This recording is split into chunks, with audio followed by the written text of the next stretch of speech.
This program was paid for by the friends and partners of Jeff Struecker Ministries. Welcome to Jeff Struecker Ministries. Jeff spent most of his adult life serving his country as an Army Ranger in countless combat missions. For his leadership and sacrifice, Jeff was inducted into the Army Ranger Hall of Fame. And then, God called Jeff to a new mission. Now, Jeff is passionately dedicated to guiding men and their families into a real, rugged, and relentless faith in King Jesus. And now, here's warrior and pastor, Jeff Struecker.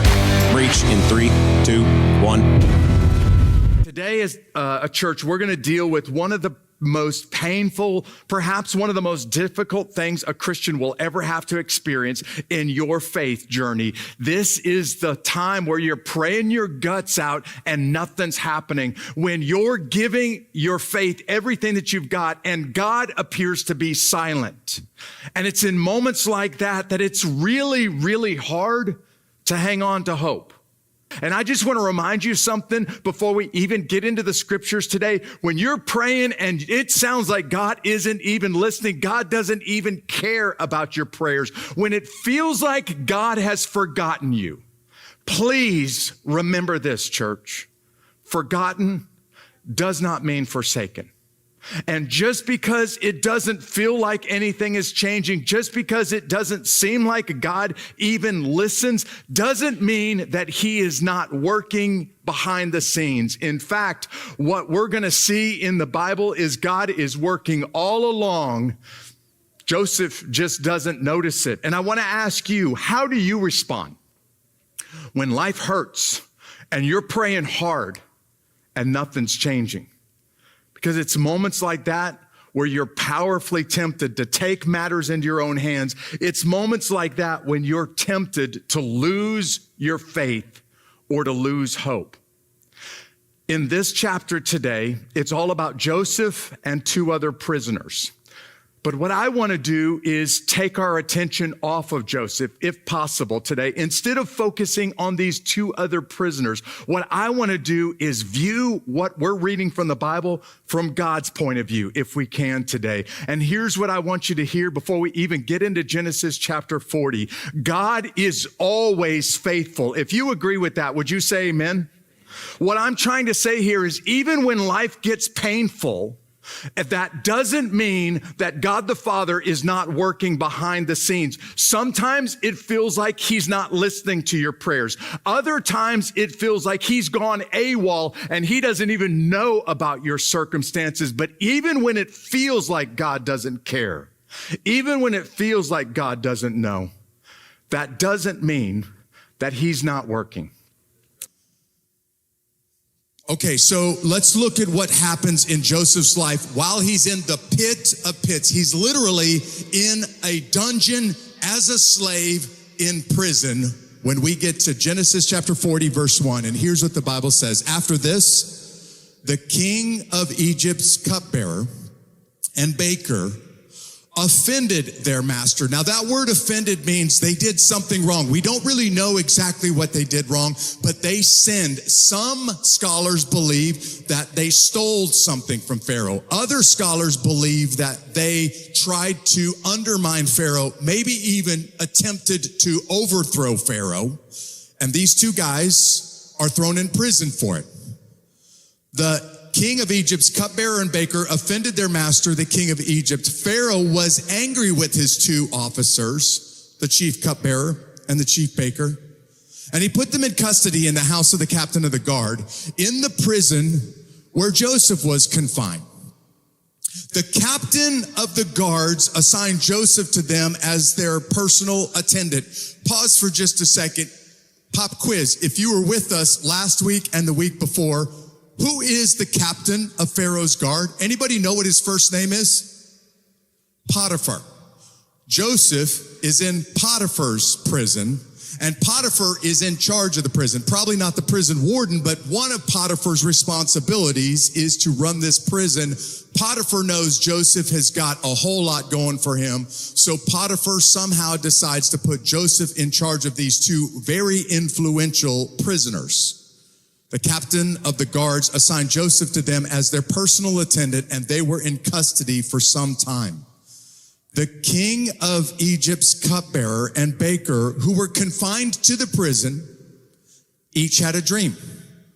Both of them had a dream on the same night, and each dream had its own meaning.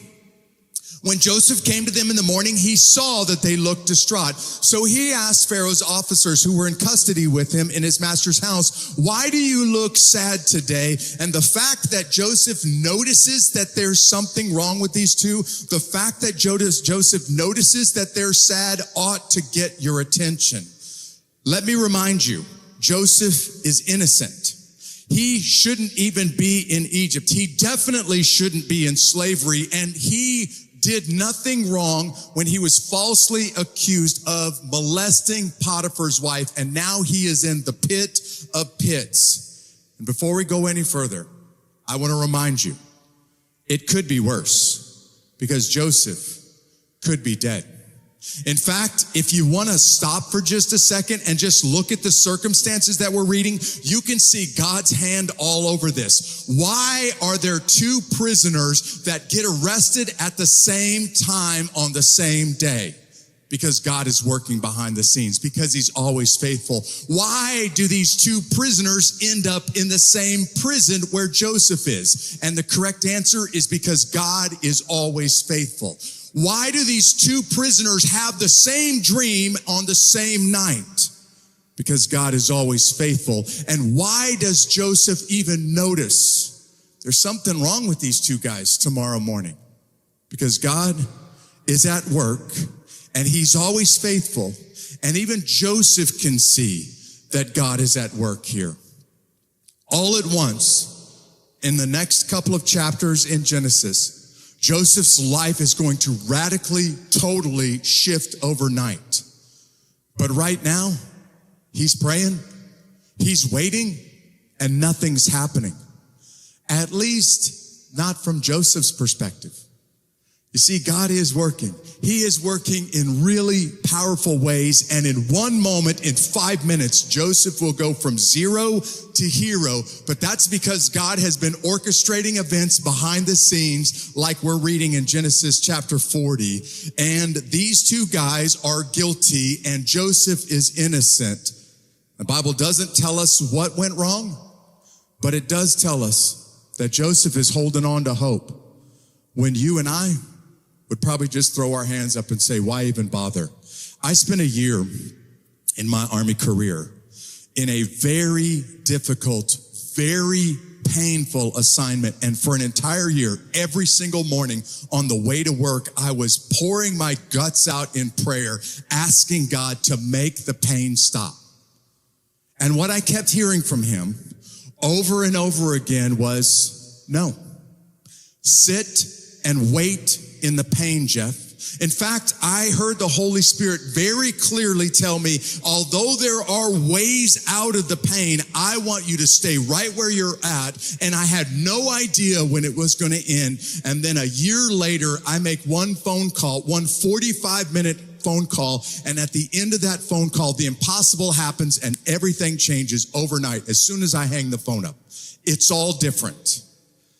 And all that I could realize is that for the entire year, God has been working behind the scenes. I didn't notice. I couldn't experience it. I couldn't recognize it because I was just stuck in the pain. But he was working behind the scenes. And I just didn't see it happening until I hung up the phone, when the impossible happened, and all of a sudden, everything that I had been asking God for, everything that I had been praying for, it all happened in one phone call. Because this is what Jesus says. John chapter 5, verse 17. My Father is always working, and so am I. Even when you don't understand it, even when it doesn't make sense, even when you don't like it and it hurts right now, Jesus reminds us that doesn't mean that the Father forgot about you. It doesn't mean that he's forsaken you. In fact, he is always working. And let me tell you the kind of God that we serve. He cannot forget about you. I'm not using language that he will not. I'm using quite literal language. He cannot forget. Because a perfect being who can forget is no longer a perfect being. If it were even possible for God to forget, then he no longer could be considered God. And Joseph's in the middle of it right now. And you and I can't even imagine how bad it hurts for Joseph right now. But maybe one of the reasons Joseph is hanging on is because he knows God can't forget me. God, because he's perfect, because he knows, because he sees everything, he cannot forget me. And I did not say he will not. I simply said he cannot forget. Joseph identifies this because look at what he says next. He asks these two guys, hey, what's wrong? What's going on with you two guys? Genesis chapter 40, verse 8. We had dreams, they said to him, but there's no one to interpret them. And then Joseph said to him, don't interpretations belong to God? Can we pause right there for a second? Joseph had the ideal opportunity to take total credit for what he was about to say next. And this just shows us the kind of man, it shows us the kind of integrity or the kind of character that Joseph has, because even when he could try to get into the good graces of these two high-ranking prisoners, even when he could try to take credit for interpreting these dreams, he doesn't. Don't interpretations belong to God, Joseph said? Tell me your dreams. So the chief cupbearer told his dream to Joseph. In my dream, there was a vine in front of me, and on the vine there were 3 branches. As soon as it budded, its blossoms came out, and its clusters ripened into grapes. Pharaoh's cup was in my hand, and I took the grapes, squeezed them into Pharaoh's cup, and placed the cup in Pharaoh's hand. Notice, Joseph doesn't need to pray. He doesn't need to wait to consult with God. Joseph knows immediately what this means. This is its interpretation. Joseph said to him, the 3 branches are 3 days. In just 3 days, Pharaoh will lift up your head and restore you to your former position. Let me add the word former in there. But you will put Pharaoh's cup in his hand the way you used to when you were his cupbearer. And you can feel right now in Joseph's next words how miserable, how desperate Joseph is. But when all goes well for you, remember that I was with you.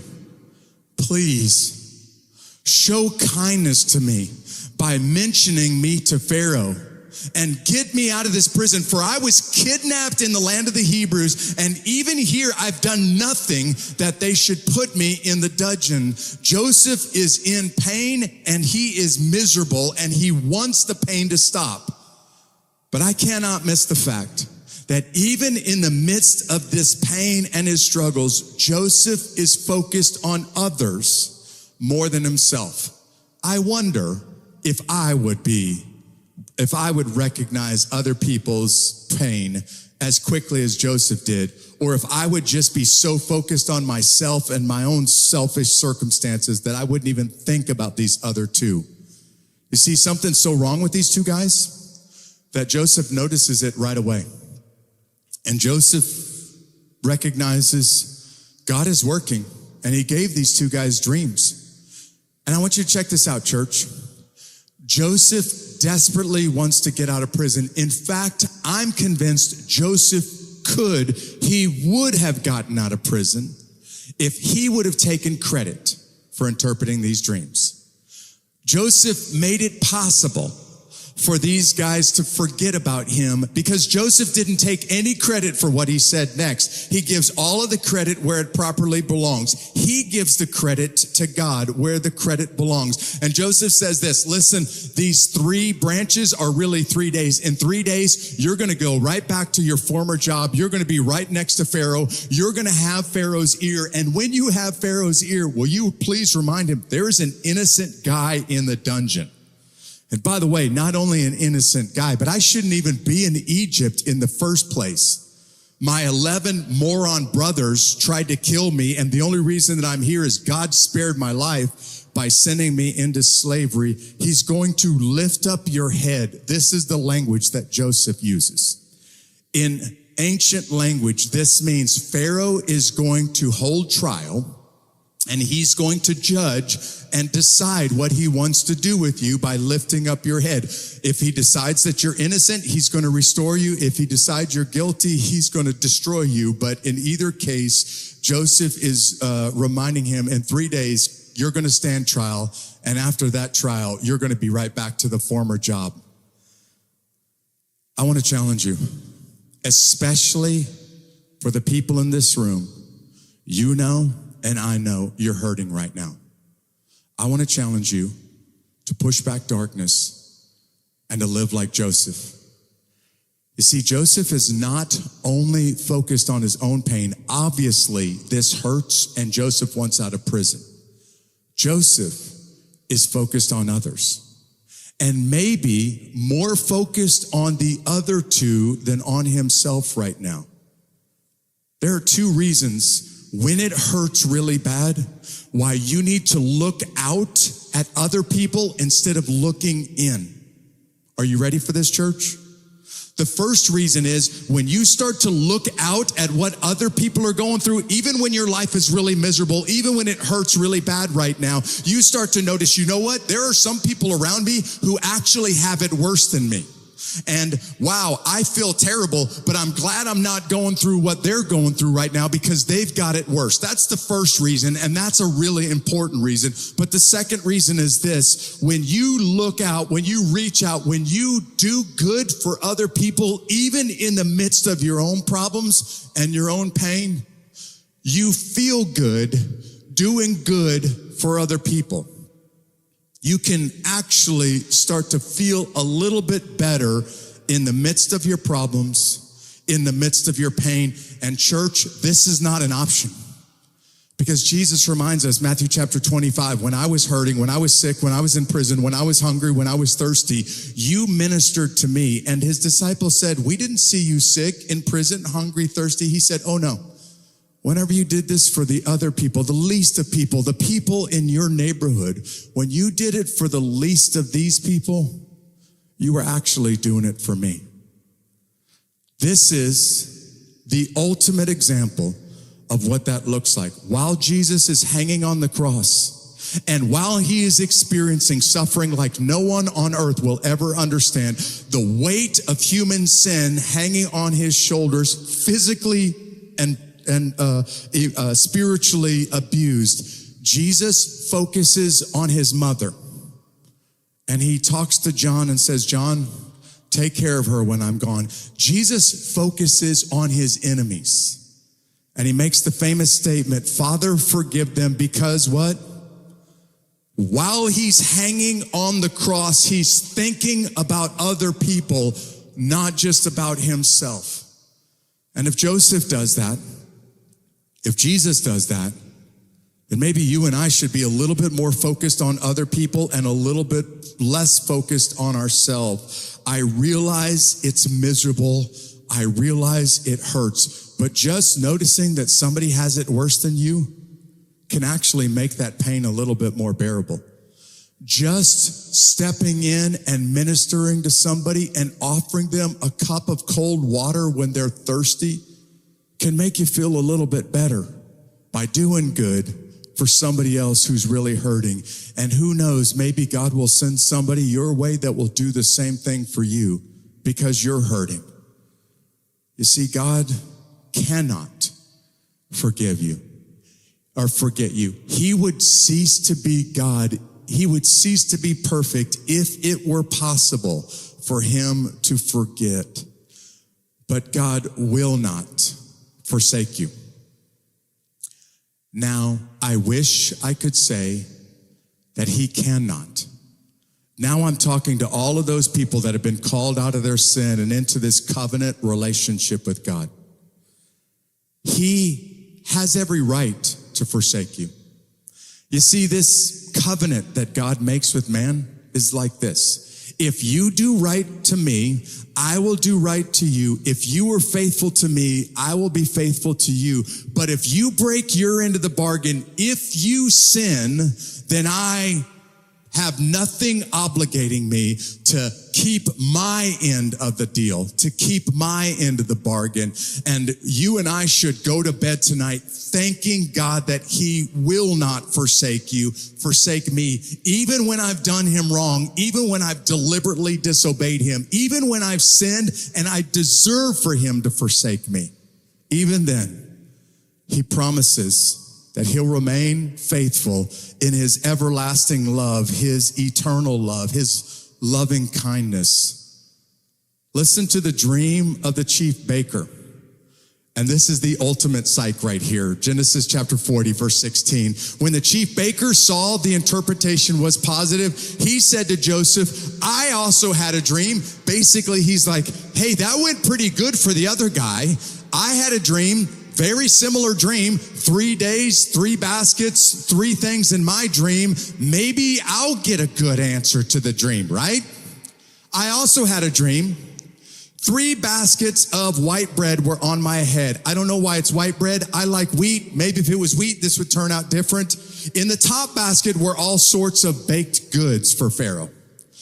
But the birds were eating them out of the basket on my head. And Joseph, I love what he says next. This might be a morbid sense of humor. Joseph replies, the 3 baskets are 3 days. In 3 days, Pharaoh's going to lift up your head too. Awesome, right? Psych. He's going to lift your head up off of your shoulders and he's going to impale you in a spike on a tree. That's what's about to happen to you next. And the birds will eat your flesh from your body. And on the 3rd day, which was Pharaoh's birthday, he gave a feast for all of his servants, and he elevated the chief cupbearer and the chief baker among his servants. Pharaoh restored the chief cupbearer, did exactly what Joseph said was going to happen with this chief cupbearer to the position as cupbearer, and he placed the cup in Pharaoh's hands. But Pharaoh hanged the chief baker, literally, probably decapitated him and then impaled his body on a spike outside the palace to remind everybody, don't do what this guy just did. And even for the chief baker, it turned out exactly like Joseph had explained to them. Yet, and here is, in my opinion, the reason why this entire chapter is included in the Bible. Joseph has been bending over backwards for these 2 guys. He has been trying to serve them instead of serving himself. He's been thinking about them instead of thinking about themselves. And as soon as this guy gets sprung from prison, yet the chief cupbearer did not remember Joseph. He forgot him. And we don't know how long it takes between the time that the chief cupbearer is delivered from prison and that Pharaoh even finds out that there's a guy, a Hebrew by the name of Joseph, in his dungeon. Joseph has done everything right up to this point. He's done nothing to deserve slavery in Egypt. He's done nothing to deserve prison. And even when he's in prison, he does right, doesn't even take credit for interpreting these dreams, thinks more about these 2 officials in prison than he does about themselves. And what's his reward for it at the end of this chapter? Nothing.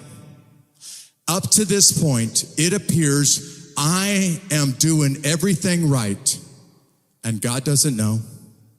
God doesn't care. If you are sitting where Joseph is right now, it's going to be really, really hard to believe that God is always working. God, have you forsaken me? Do you even know, let alone care, that I'm in prison? And when God is silent and you're pouring your guts out, it's really, really hard to hang on to hope. In fact, this may be one of the most dangerous temptations that a Christian will ever experience at this moment. You see, it hurts, and you're praying, and God's not responding, and our natural human instinct is to say, okay, if God's not going to take care of me, if nobody else is going to take care of me, then I'm going to take care of number one. Then I'm going to take control and I'm going to find my way out of these circumstances. I'm going to take charge of my future. God, you can no longer be trusted with my future. I'm going to take charge. And when that moment happens, you start to play the role of God. Can I remind you something, church? Something that I need to remember? None of us in this room know what's going to happen tomorrow, so none of us have the resources. None of us are in a good position to take control of our own future. But not only do we not know what's coming around the bend tomorrow, there is nothing any of us in this room can do today to prevent it. And the danger of taking things into your own hands is you take them away from God and decide, I'm going to decide how my future turns out. But you can't predict the future, let alone control it. And so in moments like this, what choice do you have but to hang on to hope? Will you bow your heads and will you let me pray?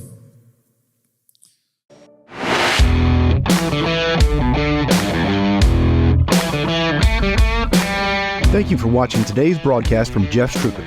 To learn more about Jeff and his mission to guide men and their families into a real, rugged, and relentless faith in King Jesus, go to jeffstruecker.com.